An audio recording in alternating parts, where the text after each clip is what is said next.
Britain had seen royal announcements before, quiet ones, expected ones, the kind that confirmed what everyone already sensed was coming. This one was different. King Charles picked up a pen, pressed it to a document, and changed the future of the crown not by removing anyone from the line of succession, but by making that future impossible to ignore. With a single signature, he formally positioned William and Catherine not just as heirs in name, but as the institutional backbone of everything that comes next. Years of quiet uncertainty collapsed into one moment. The nation stopped, and every household within the palace suddenly understood that the future was no longer hypothetical.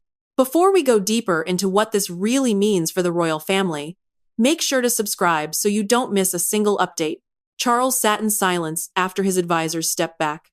He read the final paragraph not once but twice, steadied his pen above the page, and paused. The Royal Succession and Crown Continuity Act, the formal mechanism defining how power would transfer safely between reigns, reached beyond confirming William as future king. It placed Catherine beside him as future queen. It unlocked sovereign briefings, crown-level decisions, and emergency continuity planning for them both, years before the throne changed hands. Britain would no longer be forced to rely on convention alone when crisis came. Yet in signing the document, Charles was also acknowledging the day that waited beyond him. Across the room, Camilla watched in stillness. She had read the moment before the ink even moved. William and Catherine were about to become the gravitational center of palace life. The Queen's influence, carefully built over years, would narrow from here. Charles set the pen down and said nothing. The signature secured the future.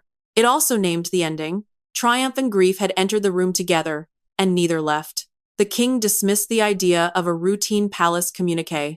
He called for a national broadcast, a televised address, allowing the sovereign to speak past the press and directly to the country, because this decision carried a weight that institutional language could not hold. Staff moved with speed, but Charles issued one instruction before anything else reached the public. William needed to receive the sealed document first. The prince opened it beside Catherine. He found the clause outlining their expanded responsibilities and placed his hand over hers without speaking. The honor was real. So was the cost? The window of their lives that had belonged only to them as parents, as partners, as private people had quietly begun to close. Catherine held his gaze, and he recognized the fear she was carrying beneath the calm. The crown had not yet arrived, but its shadow had moved into their home. Then the phone rang. His father needed him at the palace. Immediately. No aide. No secretarias. No witnesses. But before that meeting behind closed doors could begin, William and Catherine had to sit with what the king's signature had taken from them and what it had placed on their shoulders instead. To the public, William and Catherine had always seemed built for this. The image was convincing. The reality was far heavier. The new legislation did not simply mark them as heirs to a distant future. It pulled that future forward, accelerating their transformation from senior royals and parents into the constitutional center of the monarchy. Every decision they made, every public absence, every private fear would now carry institutional weight. Catherine sat with the document open in front of her. William stayed close, unable to move away from what his father had set in motion. The prince had spent the better part of his adult life preparing for the crown, but this felt nothing like preparation for a distant moment. He was no longer the heir in waiting. He had become an active constitutional partner responsible for state matters, emergency planning, and decisions that had once remained almost entirely within the sovereign's grasp. Real power before he became king. But the last safe distance between his family and the throne had disappeared with it. Catherine read the same page again and asked quietly what this would mean for George, Charlotte, and Louis. Her voice stayed even. The fear was not. The Princess of Wales was no longer being positioned as a supportive royal presence. She was being prepared as the future queen, and her judgment, her steadiness, and her ability to protect the family would shape how the next reign began. William admitted that he had always known the crown was coming. What he had never anticipated was that his father would formalize the transition while still carrying the visible weight of kingship. The future king felt the trust in the gesture. He also felt something close to disloyalty accepting authority while his father still ruled. Catherine reached for his hand. Then both of them stopped at the next clause. The legislation granted them access to weekly sovereign briefings, national continuity files, and confidential plans for how the royal household itself would be restructured. The full network of staff and offices, that supports the monarchy during and between reigns. And then Catherine noticed a phrase that appeared again and again throughout the document: joint continuity leadership. Charles was not preparing his son to reign alone. He was making Catherine structurally essential to the monarchy's survival, ensuring that when pressure came, William would not face it without her. The prince closed the folder and looked at her with a certainty that had not been there before. A law this deliberate did not emerge from planning alone. Something had happened. Something serious enough that his father had finally decided the old habit of trusting tradition was no longer safe. The answer was buried in a private royal ceremony months earlier, a moment so tense that those who witnessed it would later recognize it as the real point of no return. The legislation did not begin in Parliament, and it did not begin at the king's desk. It began in a room most people never heard about. During a private investiture at Windsor Castle, a sudden failure of royal coordination exposed just how completely the monarchy had come to depend on a single aging sovereign. What took place inside that room unsettled Charles, tested William, and convinced the king that tradition alone could no longer carry the weight of continuity.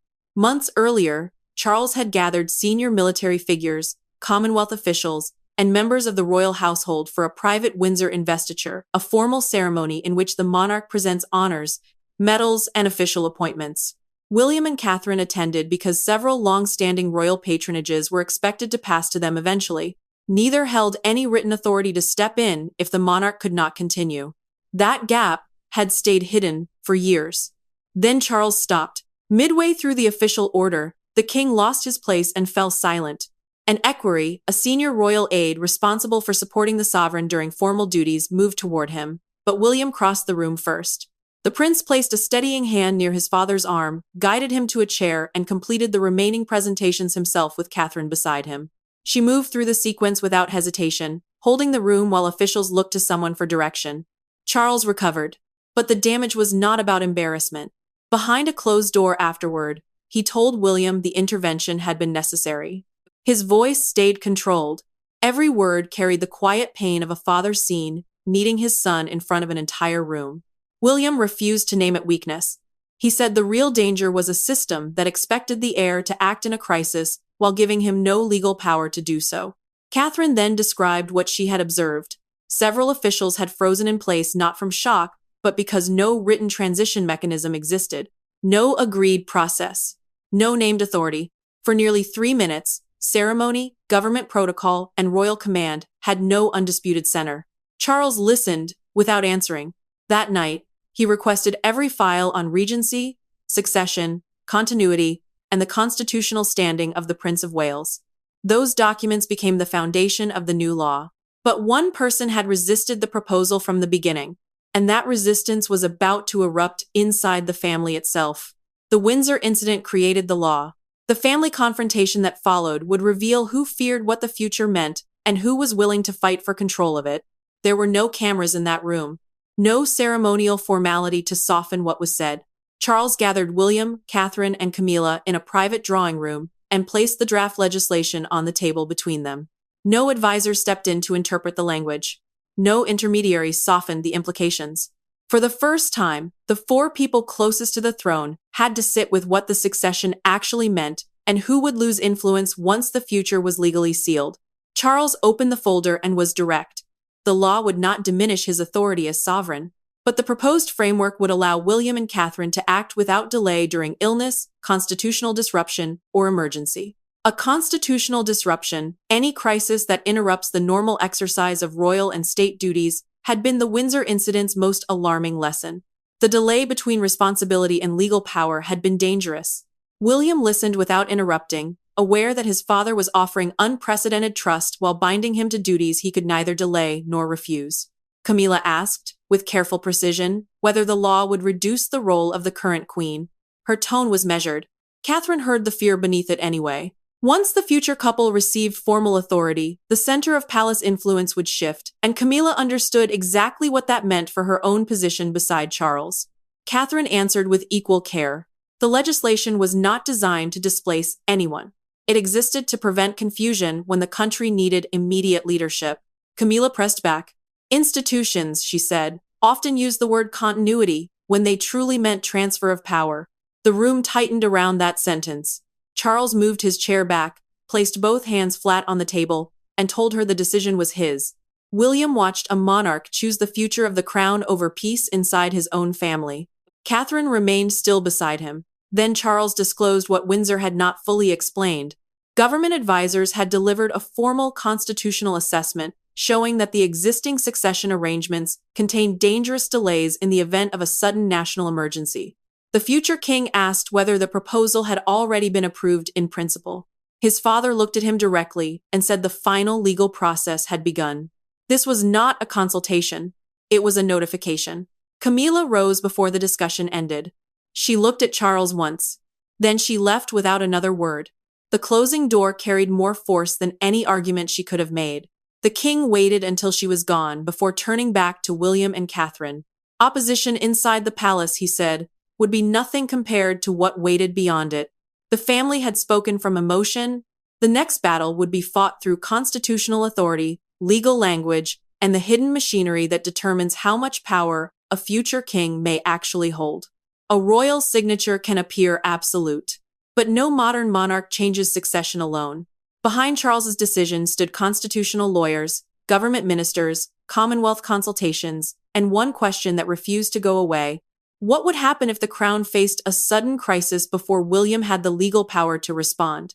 The king's most consequential act was not claiming control. It was persuading the entire system to accept that delay had become more dangerous than change. Charles entered a late-night briefing with the final draft in front of him and the weight of decades pressing against every line. Constitutional advisors had coordinated with senior ministers and representatives from the realms that shared the sovereign, ensuring the new succession framework could not be dismissed as an internal family decision. Those realms, nations that recognized the same monarch as head of state, meant the decision had to carry credibility far beyond Britain. Under the framework, William would remain the heir but would gain defined continuity powers. Catherine would receive a protected leadership and advisory role tied directly to the future reign. One lawyer suggested weakening the clause involving her to reduce political resistance. Charles removed his glasses, looked at the page, and said simply that William must never carry the monarchy alone. That answer ended the discussion and quietly deepened the private cost of it. Charles had spent most of his life waiting to become sovereign. The law most closely associated with his reign might be remembered for preparing the country to move past him. William felt the same tension from the opposite side. Accepting expanded authority risked the appearance of impatience as though he were reaching toward a throne his father still occupied. Catherine challenged that directly.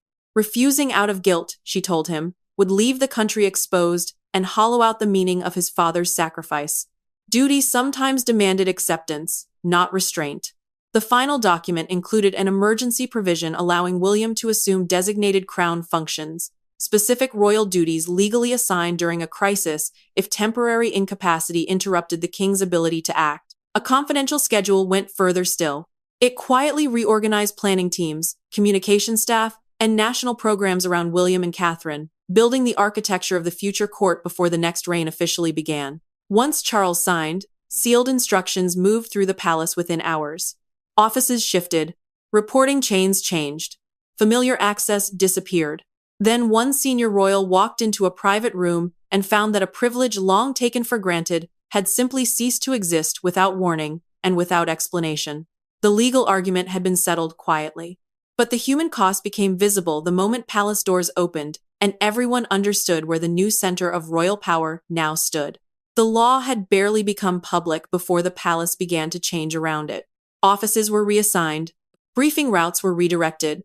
Invitations that had once required the king's direct approval began passing through William's team. Catherine received files that had been withheld from every consort in waiting before her. To the nation, the announcement sounded like prudent preparation. Inside the royal household, it felt like an invisible line had been drawn through the palace, and everyone knew immediately which side of the future they now occupied.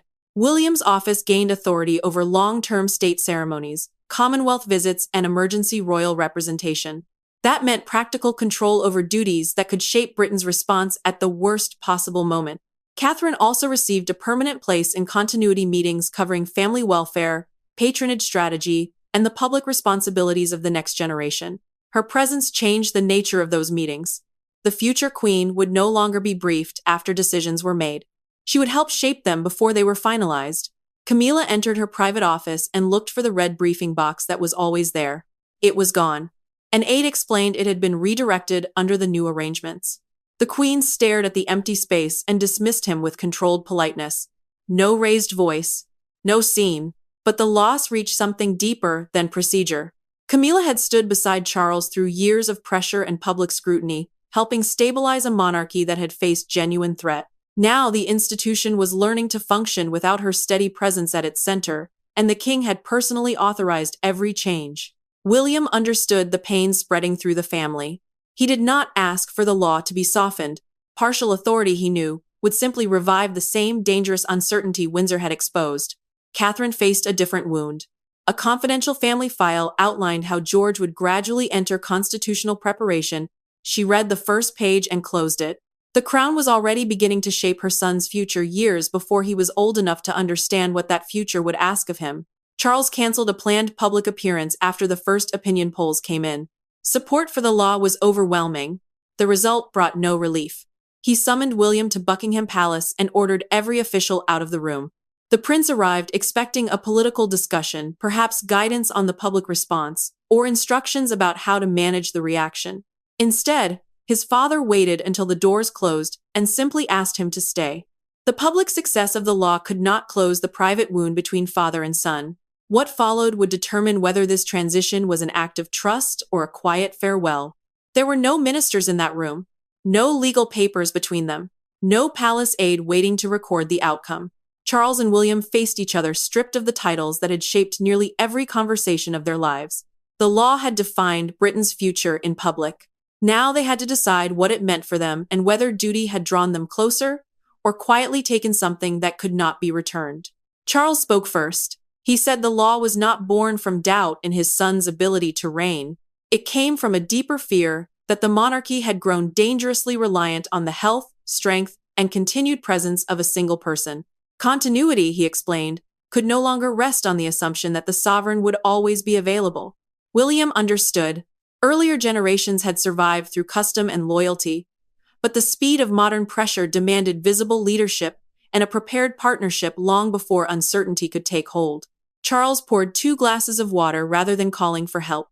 He handed one to William, sat opposite him, and said that signing the legislation had felt like writing the first sentence of his own departure. William looked at his father and answered with the kind of honesty that only survives without an audience. He said he did not want the crown if accepting it made Charles feel erased from his own reign. The king held his gaze and replied that every sovereign eventually reached the same choice: protect the position for as long as possible, or protect what came after it. That answer cut through the weight of the room. This was not surrender. It was sacrifice. William leaned forward as Charles asked for one promise. Catherine must never be treated as a ceremonial presence or allowed to be isolated by the politics of the court. The king explained that he had insisted her name appear throughout the continuity framework because her steadiness would keep the future court from becoming cold, insular, and consumed by its own power. The future king said partnership had always been his intention. Now, he added, it would be his obligation. Charles then said something that reached further back than any law. The legislation was also an attempt to correct what earlier royal generations had failed to do, leaving spouses to carry impossible burdens without protection, without voice, and without recognized authority. William finally understood. His father was not only preparing him to rule, he was trying to prevent the same wounds from opening again. They left the room together, not as rivals separated by a throne, but as 2 men joined by the same weight. Outside the palace, however, the country had already transformed their private agreement into something far larger. Their conversation gave the law its emotional meaning. But Britain's streets, broadcasters, and front pages would decide how history remembered the king's choice. By morning, the legislation had moved beyond palace walls. Every newspaper carried the same historic shift in different language. Broadcasters abandoned scheduled programming. Crowds gathered beneath royal balconies even though no appearance had been announced. Britain was not mourning one reign or celebrating the next. It was witnessing something rare, a monarch deliberately preparing the future while still holding the present. Charles remained sovereign, with full constitutional authority. But broadcasters explained the law had formally empowered William and Catherine to assume defined responsibilities before accession. The moment an heir legally becomes monarch, the country would no longer face that transition with an untested future court. Constitutional commentators called the measure the clearest modern statement of royal continuity in living memory, emphasizing that it strengthened the established succession rather than bypassing it. One London newspaper filled its front page with a single photograph of Charles signing the document beneath a headline that needed no elaboration. A smaller image showed William and Catherine leaving together, their expressions controlled and heavy with meaning. Outside Buckingham Palace, an elderly woman named Margaret held a small Union flag during a live broadcast and said something simple that spread everywhere within the hour. She said he had given his son time to prepare, and that this might be the kindest thing a king could do. Some critics argued the palace had begun William's reign too early. But the public reaction shifted as the decision came to be understood not as an abdication of duty, but as its fullest expression. William and Catherine appeared together in a televised message shortly after. The prince did not speak about power. He thanked his father for the trust placed in them, trust that would affect the nation and their family in equal measure. Catherine followed with a promise to meet the responsibility with humility, unity, and care. Her words were calm. The cost behind them was not. Their lives had become more public, their choices more constrained, and their children more tightly bound to an institution they had not yet been asked to understand. Charles watched from a private room. When Catherine acknowledged his courage, the king lowered his head for a moment. His sacrifice had finally been named out loud. That evening, the four of them, Charles, Camilla, William, and Catherine, prepared to appear together. Every detail of where they stood, how they entered, and who stood beside whom would say more than any legal text could. The country had delivered its reaction. One final image would carry the emotional truth of the moment and define what his signature had actually meant. The final verdict did not arrive in a courtroom or on a front page. It came when Charles stepped forward before the nation, with William and Catherine beside him. The king had not surrendered his crown. William had not reached for it. Catherine had not risen through ambition. Together they represented something the monarchy had long struggled to show the world: a transition built on preparation rather than panic, trust rather than rivalry, and a love that had learned to accept change rather than resist it. Charles stood as the reigning sovereign. Nothing in the new law had diminished his authority. The government still recognized him as monarch. Every constitutional duty continued under his command. Yet William and Catherine now stood beside him as the recognized guardians of what came next. And that mattered because the monarchy had finally chosen preparation over the old habit of hoping for the best. Before the cameras began, Charles reached toward William and adjusted the placement of his ceremonial insignia, the formal symbol of rank and royal duty. William looked at his father. Charles answered with a small nod and stepped into position. No speech in the world could have carried more meaning than that. The future king was not replacing him. He was being prepared by him. Camilla joined them with composure that had clearly cost her something. The queen consort had been forced to confront the limits of her future influence. She had made her objection known. Now she chose unity over resistance and stood beside Charles without hesitation. That choice closed the emotional wound that had opened inside the palace walls. Catherine carried a different weight. She understood that this law had permanently altered the shape of her family's life, narrowing the freedoms of her children, drawing every private decision closer to public consequence. But the future queen accepted the burden because Charles had given her something royal spouses had rarely been offered: real authority matched with real responsibility. William did not appear triumphant. He appeared ready. He had not rushed toward the throne. Catherine had not been reduced to a figure standing decoratively beside him. She had become a central force in the survival of the crown itself. The true meaning of the law was never simply that William would one day be king. Britain already knew that its historic weight was something quieter and more difficult to say. Charles refused to leave the next reign legally uncertain, emotionally divided, or unprepared for the worst. His signature became the defining act of a sovereign who understood that power is not measured only by how firmly it is held but by how wisely it is prepared for release. Charles remained king.